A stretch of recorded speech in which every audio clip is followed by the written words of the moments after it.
प्रिय विद्यार्थियों, स्वागत आपका श्री श्याम कॉलेज भादरा के यूट्यूब चैनल पर। देखिए, हम बात कर रहे हैं बीए सेकेंड ईयर और इसके अंतर्गत जो राजस्थान भूगोल हमारा जो प्रथम प्रश्न पत्र चल रहा था इसकी हम बात कर रहे थे। और इसके अंतर्गत जो टॉपिक चल रहा था वो चल रहा था राजस्थान की प्राकृतिक वनस्पति।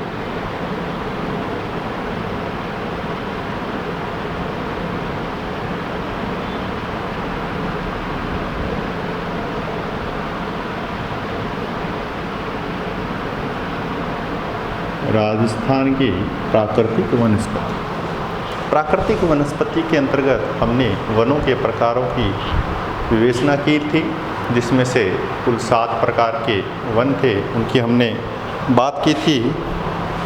अब इसके बाद में कई बार क्वेश्चन इस प्रकार से आता है कि राजस्थान में, या तो हम क्वेश्चन इस प्रकार से आ सकता है कि प्राकृतिक वनस्पति क्या है और राजस्थान में प्राकृतिक वनस्पति का स्वरूप स्पष्ट कीजिए तथा वनोन्मूलन के जो कारण हैं वह उसके संरक्षण के उपायों की विवेचना कीजिए। इस प्रकार का एक बड़ा क्वेश्चन आपको दिखाई दे सकता है 15 नंबरों का। तो चलिए हम उसी की बात करते हैं कि भी वनोन्मूलन के जो कारण हैं वो वनोन्मूलन के कारण क्या क्या हैं, किन कारणों से वनोन्मूलन होता है।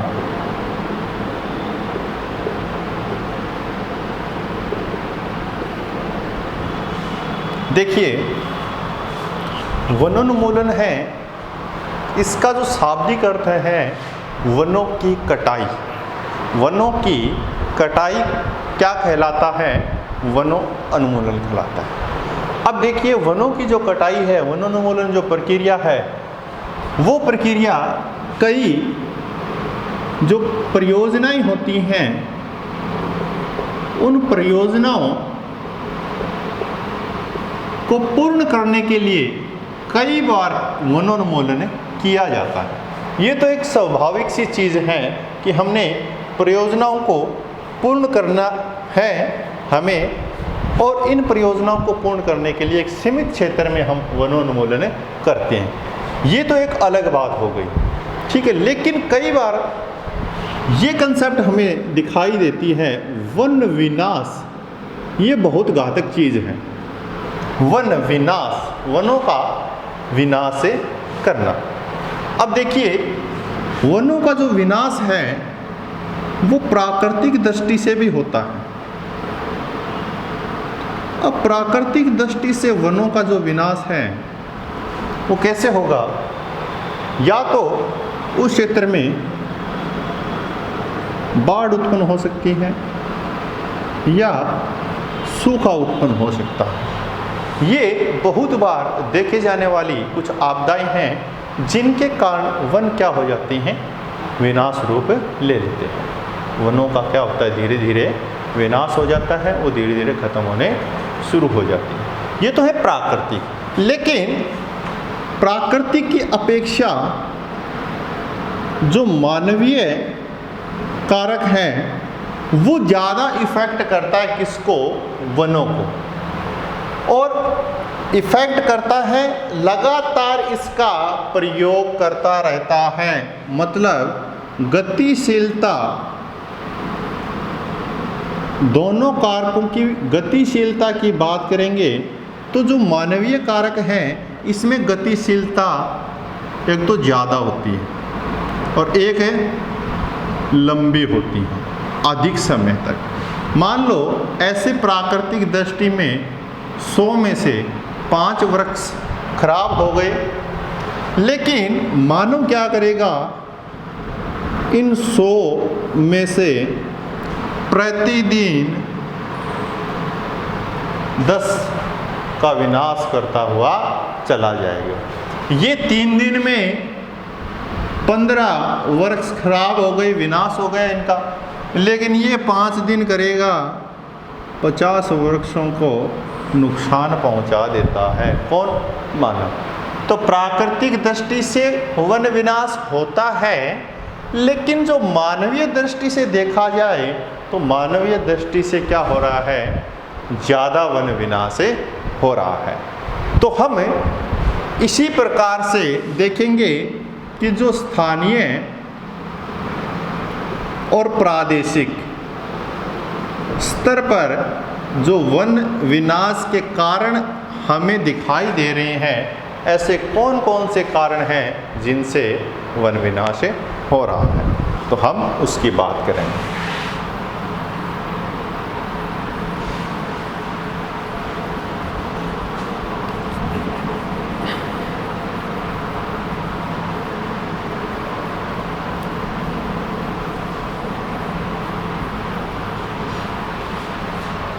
देखिए, पहला पॉइंट हमें क्या स्पष्ट करेगा।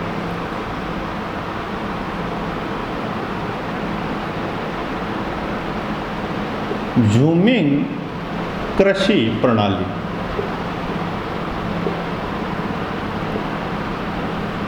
देखिए, जनजातीय जो लोग हैं, राजस्थान का जो दक्षिणी भाग है और दक्षिणी भाग में जो डूंगरपुर,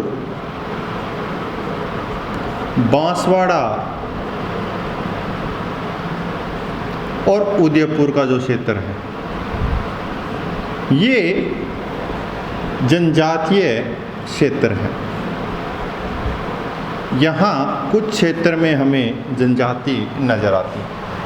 इस क्षेत्र के अंतर्गत क्या होता है कि ये जनजातीय लोग एक क्षेत्र में निवास करते हैं, वहाँ पर इन वनों को क्या कर लेते हैं, वनों को काट लेते हैं और काट कर क्या करते हैं,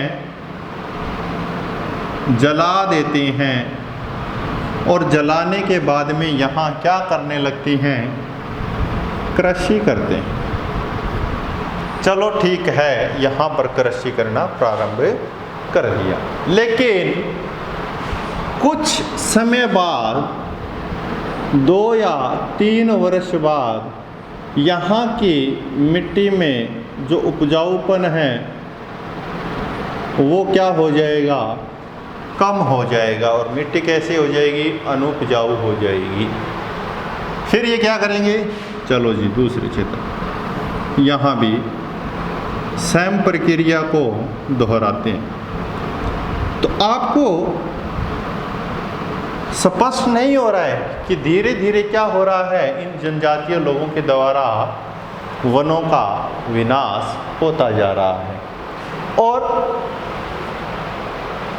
इस प्रकार से जब वनों का विनाश होगा तो जो 1/3 क्षेत्र की हम बात करते हैं वनों की, और वर्तमान में जो 23 है, आंकड़ा इससे भी क्या आ जाएगा, कम आता हुआ चला जाएगा। हमें इन जनजातीय क्षेत्रों को इस कृषि की अपेक्षा जो स्थायी कृषि है उस कृषि की ओर जागरूक करने की आवश्यकता है, ताकि ये वनों का विनाश होने से बचे जाए और हमें ये सुरक्षा प्रदान करते रहे। ठीक है, दूसरा पॉइंट देखिए,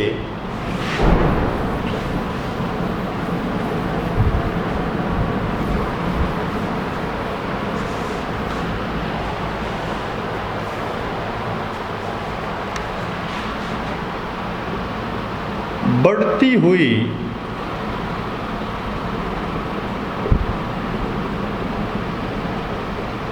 पशु संख्या।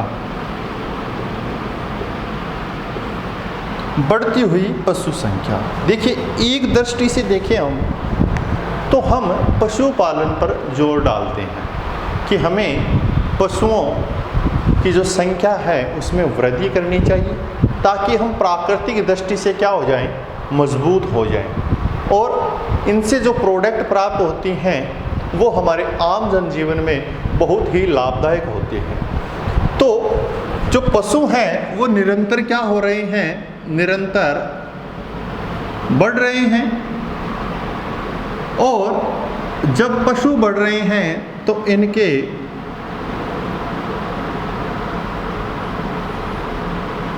भोजन की व्यवस्था भी आपको करनी पड़ेगी। इनका भोजन चारागाह क्षेत्र होता है। क्या होता है? चारागाह क्षेत्र होता है। तो हमें चारागाह क्षेत्र जो है उसका एरिया कितना चाहिए? ज़्यादा चाहिए, क्योंकि पशु भी क्या है, संख्या में ज़्यादा है। तो क्षेत्र भी हमें, मान लो 100 बीघा के क्षेत्र में चारागाह था, पशुओं की संख्या में वृद्धि हो गई, अब हमें 150 बीघा में चारागाह की आवश्यकता है, जिससे उन पशुओं का भरण पोषण हो सकेगा। तो चारागाह का क्षेत्र हमें क्या चाहिए? अधिक चाहिए। तो हम क्या करते हैं, जो ये भूमि है यहाँ पर वनों को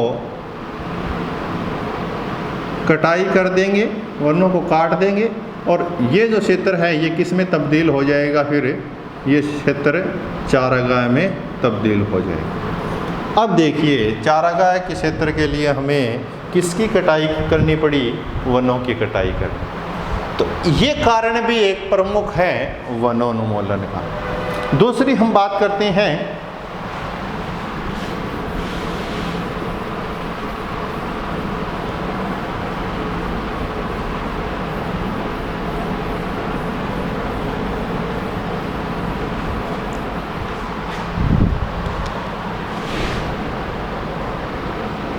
परिवहन। परिवहन के कारण, परिवहन की व्यवस्था के कारण बहुत बार वनों का विनाश किया जाता है। अब देखिए, परिवहन क्या है? परिवहन एक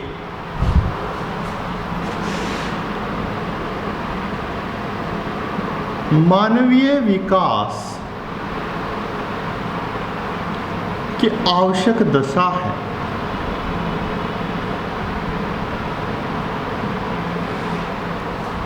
परिवहन एक मानवीय विकास की आवश्यक दशा है, क्योंकि हमें एक स्थान से दूसरे स्थान पर जाने के लिए या तो सड़क या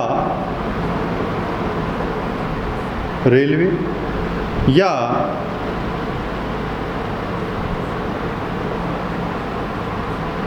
जल मार्ग, इनकी आवश्यकता होती है, नहीं होती है? सड़क, रेलवे या कोई जल मार्ग से जा रहा है तो नदी की आवश्यकता होती है या समुद्र की आवश्यकता होती है। तो देखिए, सड़क और रेलवे के निर्माण के समय क्या होता है, अगर किसी क्षेत्र से हम सड़क को इस प्रकार से बना रहे हैं तो इतना इतना क्षेत्र हमें क्या करना पड़ता है? बिल्कुल साफ करना पड़ता है। यहाँ जितने भी वन हैं उसको क्या करने पड़ते हैं? साफ करने पड़ते हैं। रेलवे में भी यही सिस्टम होता है। फिर हम अगर किसी जल मार्ग का विकास कर रहे हैं आंतरिक भाग में, तो हमें एक नदी बनानी पड़ेगी, नहर बनानी पड़ेगी। नदी प्राकृतिक दृष्टि से बनती हैं, नहर मानवीय दृष्टि से बनती हैं। नहर बनाएंगे, यहाँ से किश्तियाँ चलेगी जो एक स्थान से दूसरे स्थान पर जाएगी। तो इसको बनाने के लिए भी हमें किसी भूभाग की आवश्यकता होगी, और वहाँ पर जो भी प्राकृतिक वनस्पति है या वन है उनको हमें काटेंगे। तो ये चीज़ हमें स्पष्ट हो रही है। चौथा कारक जो है वो देखिए,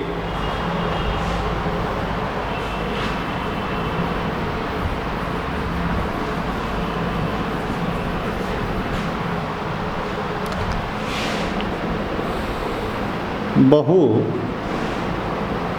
उद्देश्यीय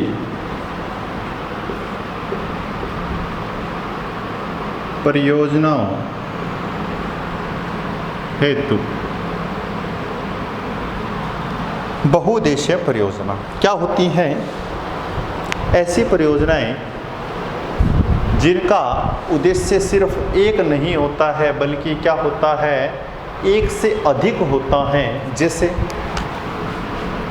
कोई भी नदी घाटी परियोजना बना ली हमने, नदी घाटी परियोजना की बात कर रहे हैं, तो एक उद्देश्य होगा नहीं, मान लो एक उद्देश्य हो गया सिंचाई का, कि हमने ये नदी घाटी परियोजना बनाई है, इंदिरा गांधी नहर परियोजना बनाई है, तो किसके लिए बनाई? सिंचाई के लिए। ये हो गया एक उद्देश्य। पेयजल के लिए भी बनाई है, कितने हो गए? 2 उद्देश्य। जल विद्युत के लिए भी बनाई है हमने, कितने उद्देश्य हो गए? 3 उद्देश्य हो गए। देखिए, एक से अधिक उद्देश्य हो ऐसी परियोजनाओं को हम क्या बोलते हैं? बहुउद्देश्य परियोजनाएं। अब इन बहुउद्देश्य परियोजनाओं को बनाने के बाद में लोगों को ऐसी सुविधाएं प्रदान करने के लिए हमें क्या बनाने पड़ेंगे जिससे ये लोग इस प्रकार की परियोजनाओं का सीधा सा लाभ प्राप्त कर सकें? तो हमें क्या करना पड़ेगा? छोटे छोटे बांधों का निर्माण करना पड़ेगा। किसका निर्माण करना पड़ेगा? बांधों का निर्माण करना पड़ेगा। और इन बांधों के लिए एक बहुत बड़े क्षेत्र की आवश्यकता होती है, जिसके कारण वृहद स्तर पर क्या होता है? वन विनाश होता है। क्या होता है? वन विनाश होता है। तो ये भी हमें स्पष्ट हुआ कि बहुउद्देश्य परियोजनाओं के निर्माण के दौरान वनों का विनाश होता है। किस दृष्टि से? मानवीय दृष्टि से। आगे देखिए, एक कारक और है,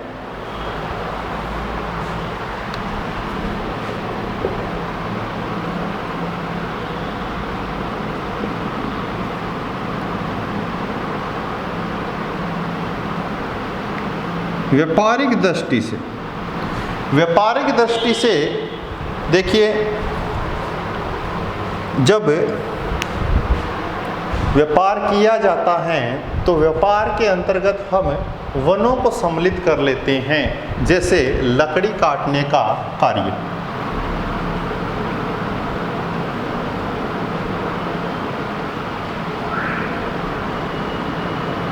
जैसे कागज व लुगदी उद्योग, जैसे दिया सलाई उद्योग। इस प्रकार के कार्यों में वनों का क्या होता है? वनों का विनाश होना शुरू हो जाता है।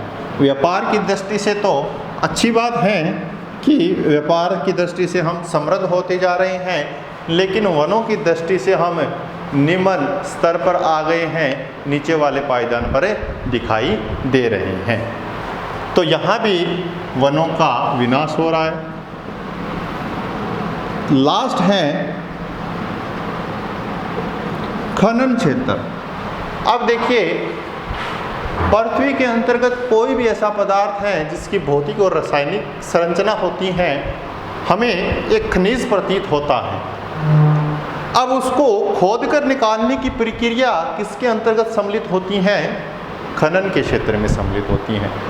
और जब खनन का कार्य किया जाता है, पृथ्वी को खोदकर उसमें से खनिज को निकाला जाता है, तो ऐसी क्रियाओं के अंतर्गत क्या होता है? एक बहुत बड़े क्षेत्र के अंतर्गत वनों की क्या की जाती है? कटाई की जाती है। मतलब उसको पहले साफ किया जाता है, बाद में उस भूमि की धीरे धीरे क्या होती है? खुदाई प्रारंभ होती है। तो ये कुल 5 या 6 पॉइंट हमें स्पष्ट हो रहे हैं कि वनोन्मूलन किस प्रकार से हो रहा है। मानवीय दृष्टि से हम किस प्रकार से वनों को नुकसान पहुंचा रहे हैं, ये इन सभी चीज़ों का उल्लेख हमने यहाँ भी किया है। जैसे झूमिंग कृषि है, झूमिंग कृषि प्रणाली है। दूसरी हम बात करें बढ़ती हुई पशुओं की संख्या है। तीसरी बात करें हम परिवहन है। चौथी हम बात करें बहुउद्देश्य परियोजनाएं हैं। पांचवी हम बात करें व्यापार की दृष्टि से, और छठी हमने बात की है खनन क्षेत्रों से। इस प्रकार से आप पॉइंट बनाकर उसके अंतर्गत जो मैटर होता है उसको लिख सकते हैं। शॉर्ट क्वेश्चन है तो डायरेक्ट पॉइंट बना सकते हैं, नंबर 1, नंबर 2, इस प्रकार से इस प्रकार से डायरेक्ट लाइनें लिख सकते हो, शॉर्ट क्वेश्चन है। लेंथी क्वेश्चन है तो आप इस प्रकार से पॉइंट बनाओगे, हेडिंग डालोगे और उसके अंतर्गत वर्णन करोगे। तो आशा करता हूँ कि आपको वीडियो अच्छा लगा होगा। Thank you very much.